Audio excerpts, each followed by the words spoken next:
Economic. What's up, guys? My name is MFP and welcome to 1000X Launches. We have a new pre-sale and it is on fire. It's coming up in 3 days and it's called Crazy Sharo. Check it out. You don't want to miss this one. All right, guys, let's break it down. Does Crazy Sharo have what it takes to do a 1000X launch? Let's start peeling back the layers and see. Okay, so this is Crazy Sharo. They're promising to deliver a new quality and standard of NFTs. They are offering a collection and a challenge. Let's take a look at their NFT challenge real quick. So their challenge is based on the collect and win principle. The participants who manage to collect all the required NFTs will receive the grand prize. The attractive rewards will guarantee the increase of the demand and the price of the NFTs. This making it possible for participants to make a profit by reselling them on the open market, even without winning the grand prize. So let's take a look and see their breakdown. So in the first week, they're going to be offering the starter pack, which has the first batch of 3,000 NFTs. Okay, they're going to have a ranking system from 16 to 30 with this particular collection, and that determines their rarity. So the NFT prize they're talking about is $25,000. So I noticed that it applies to each one of their collection. Okay, in the second week, they're going to be offering the common pack, and this once again is a 3,000 batch of NFTs. And this one has a numbered rarity from 6 to 30 determines their rarity. Once again, the grand prize will be $25,000. And onward to the rare pack. That's the third week. They're offering the rare pack, same amount, 3,000 packs will be in that particular collection. A numbered rarity from 1 to 30 and a grand prize of $25,000. Now the epic pack is next. That's week 4. Same thing. They're offering the same thing. 3,000 of those, 1 to 30 with the rarity, and 25,000. So, and then finally the legendary pack, which is the 5th week of their release. Every week they're releasing a new pack of batches of NFTs with different rarities. And the last batch will be only 1,030 packs will be released for the legendary pack. They want to keep that price high by having a low supply on that one. And once again, the grand prize is $25,000.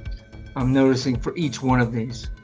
So the rarity on this is 1 to 30.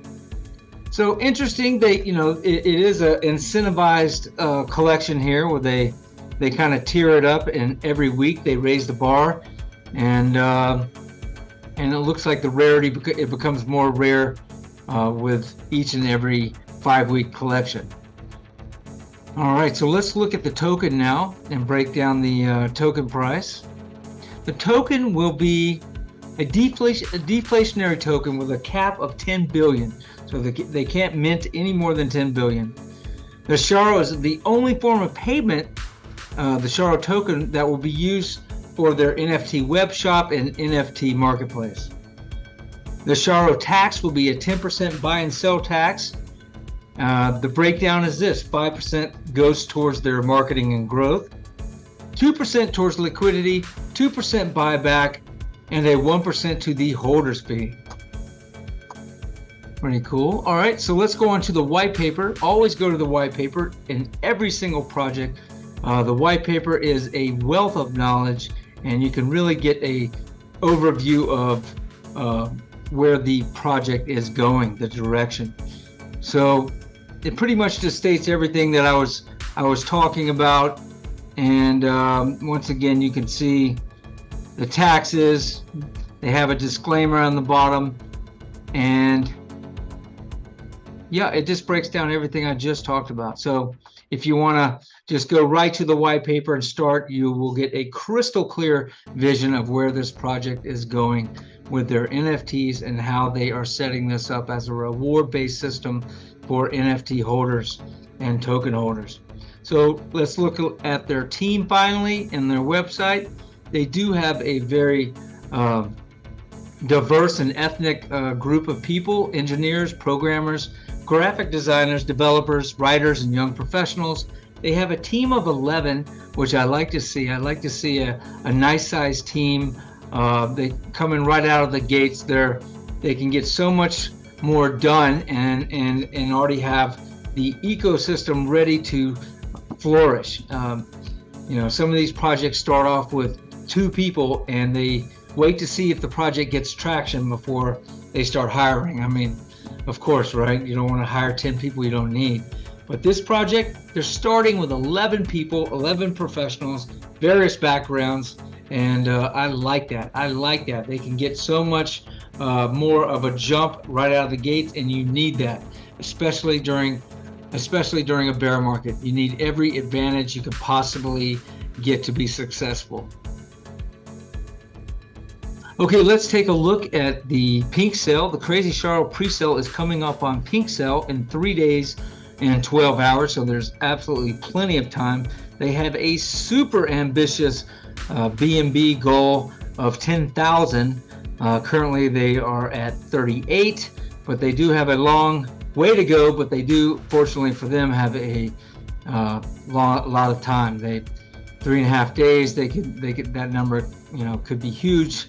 I would recommend personally checking back and see if this project really takes off, and definitely see if they can even get to 1,000 B&B. Their goal is 10,000. They have a minimum buy of 0.1 B&B, maximum buy of 3 B&B.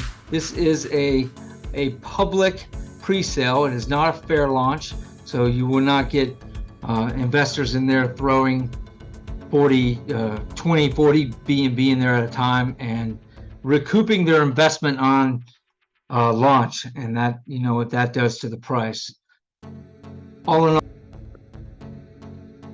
they also have an audit, a KYC, and our docs, so they have it all. The only thing they are missing is the SAFU. That is when Pink Cell gives them a thumbs up on their contract.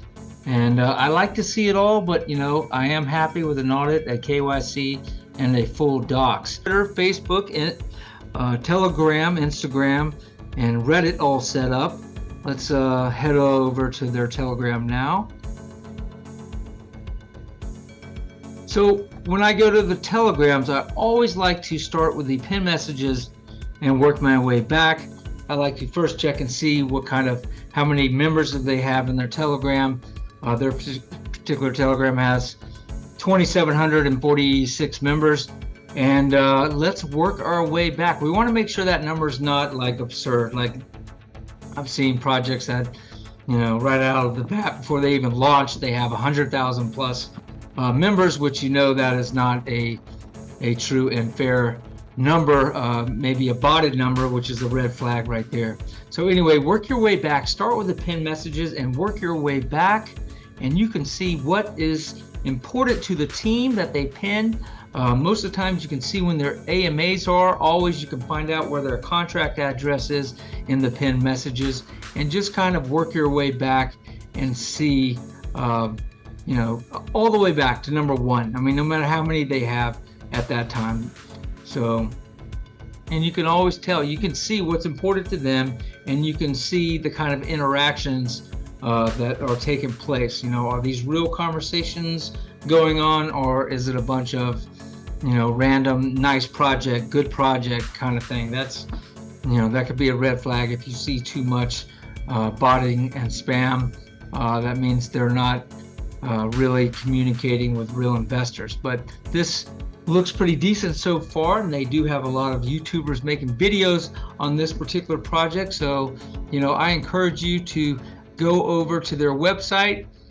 You can get there through Pink Cell, and absolutely go check this project out. Start with their website and start with their white paper, and work your way to their social media platforms, and make sure that it looks good to you. So far, this looks good to me. Like I said, check back in a few days and see if this number, it really needs to be way higher than than 3,800, even 400 or 500. They set out a lofty, ambitious goal of 10,000 BNB. I would check back as time draws near and see if this project is anywhere near that number. If they are, absolutely, this looks like it could be a great launch. But is this going to be a 1000x launch? And time will tell all.